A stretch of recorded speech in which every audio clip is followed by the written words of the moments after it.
Sarah, the Tudor travel guide here, and today I'm at Fountains Abbey in North Yorkshire, and I want to tell you the story of why this, which was once one of the greatest abbeys in England, now looks just like this.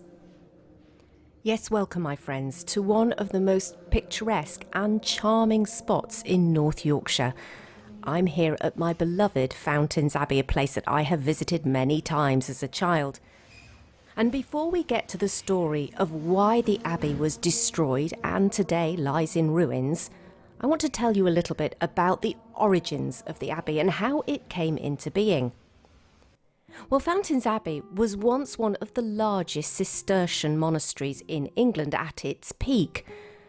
It actually began life as a splinter group of St Mary's Abbey in York, which, if you like, was its mother house. Well, there had been some discontent and arguments and discord at St Mary's, and so a small group of monks left the abbey and they headed westwards, eventually finding this picturesque spot, which was a shallow valley fed by the river Skell, giving plentiful supplies of one of the things that the abbey needed most, of course, and that was fresh water. The abbey itself was founded in 1132. Originally, the buildings would have been made of wood, but soon they were replaced by a grand stone edifice of the new abbey church and its claustral buildings. Now today we still get a very clear idea of the layout of the abbey, thanks to the fact that these ruins are amongst the most substantial in England. Like most abbeys, there would have been an outer gatehouse, which was guarded by the porter's lodge, and then an outer courtyard.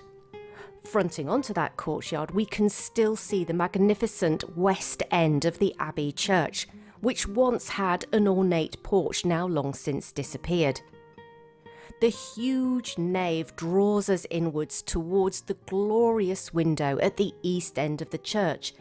Here you'll find evidence of the high altar, and beyond that, the chapel of the 9 altars. Of course, you can't miss Hubie's Tower, which is quite a magnificent sight, and of course once contained the bell tower of the church. This bell tower was built by Abbot Marmaduke Hubie, who presided over the monks at Fountains Abbey in the late 15th and early 16th century. Now, the eagle-eyed among you will be able to see that there are 3 bands of inscription around the tower's upper stories. It is difficult, if not nigh on impossible, to make out what these say from the ground today. However, the words contain texts from offices sung at a Cistercian monastery on a Sunday. Several of those have been adapted to express devotion to the holy name of Jesus, and is said to be an expression of Hubie's personal devotions and his dedication to monastic reform. To the south side of the abbey, as would be usual in any monastic complex, was the cloisters, and here at Fountains we have an exceptionally fine and grand cloister, with the remains of the chapter house still evident, as is the lavatorium. Now do not be fooled, my friends, this has nothing to do with the lavatory. Instead, this was a place where monks were able to wash their hands in running water before entering the adjacent refectory where they would dine.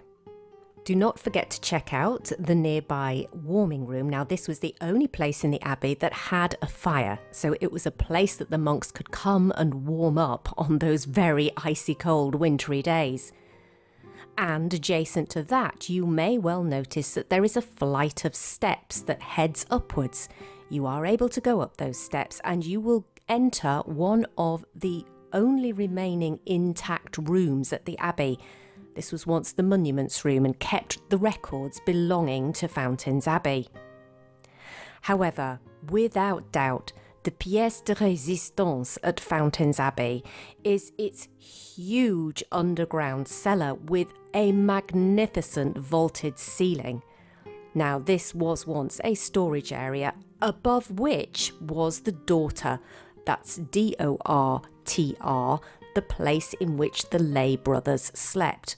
Because, of course, at any abbey, you had the monks who devoted themselves to reading, writing spiritual texts and prayer, and then, of course, the lay brothers, usually larger in number, who were responsible for making sure that the abbey's day-to-day activities ran as they should do.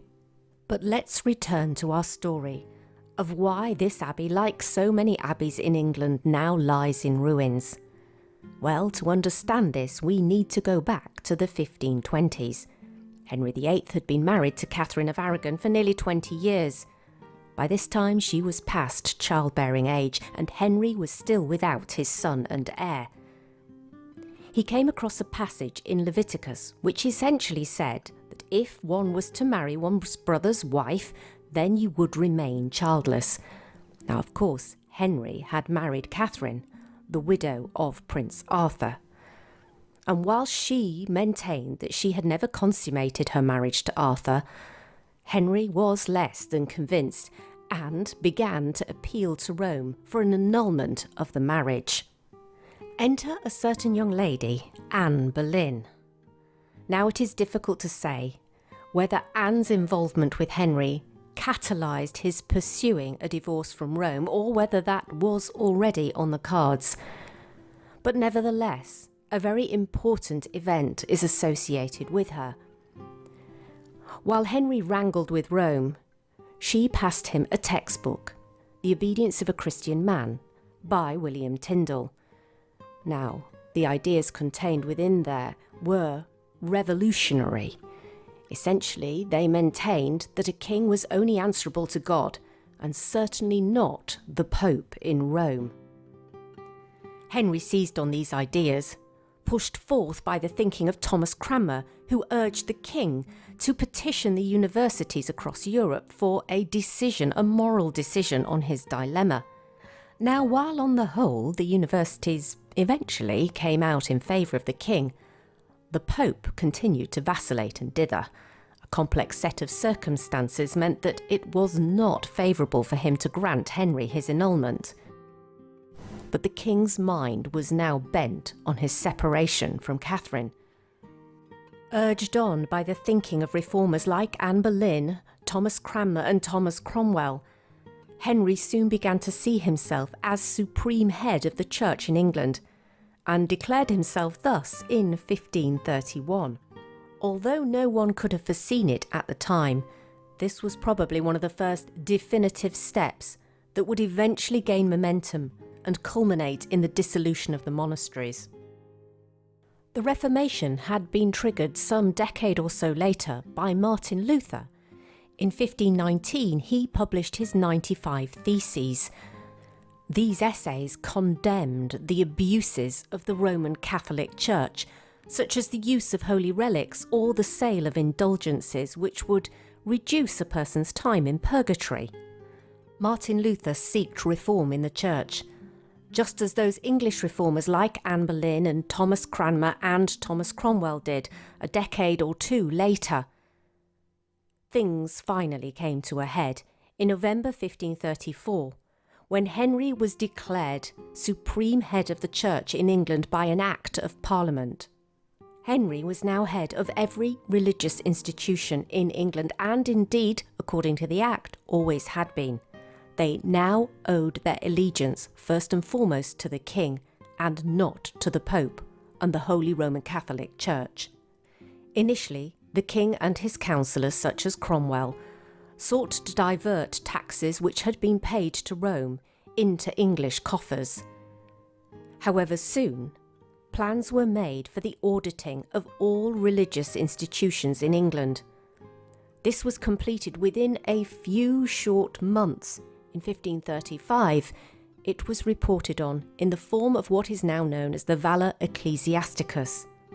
The king and Cromwell now had a grip on just what wealth lay within the religious buildings and institutions of England.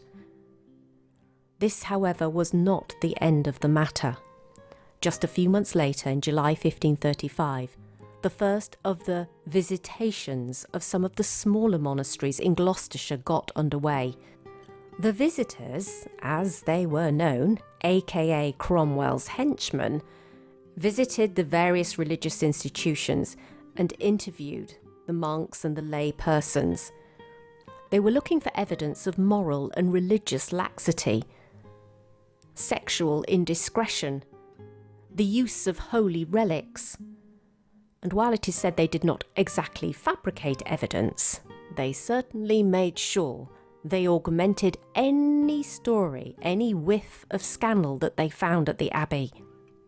Once the process was underway, it gained momentum, and eventually this culminated in the 1536 Act for the Dissolution of the Lesser Monasteries, in which those monasteries which had an income of less than £200 a year were to be dissolved and their property transferred to the Crown. Perhaps at this point, the larger monasteries such as Fountains may have hoped that they would be saved. But unfortunately, the Pilgrimage of Grace, which took place in 1536, tipped the balance of thinking against these larger religious institutions.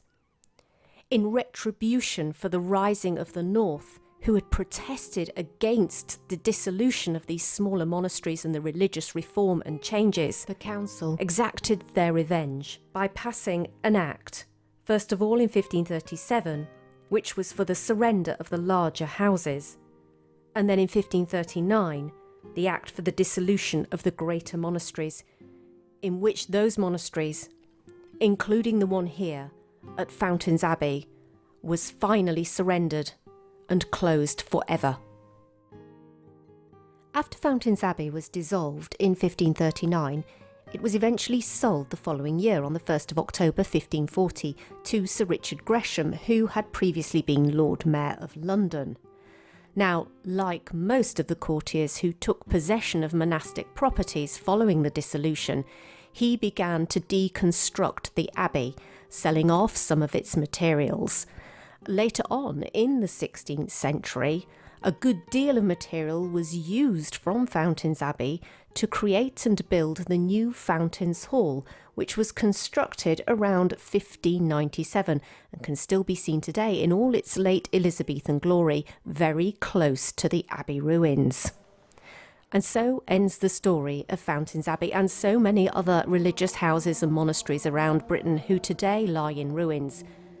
Currently, Fountains Abbey is in fact owned by the National Trust. It is one of their most popular sites, but it is a beautiful place to visit, to wander among its ruins and imagine a time of peace and tranquility, of a religious side of England's past which has long since been lost. While you're there, you can also meander along the valley, which in later centuries was sculpted into a glorious parkland, and you can enjoy scenes of follies and lakes and distant views of the Abbey. While Reformation spread across Europe, perhaps this was always going to be the end for places like Fountains Abbey. But nevertheless, we can remember a time when one man's quest for a son and heir changed the religious and social landscape of an island forever.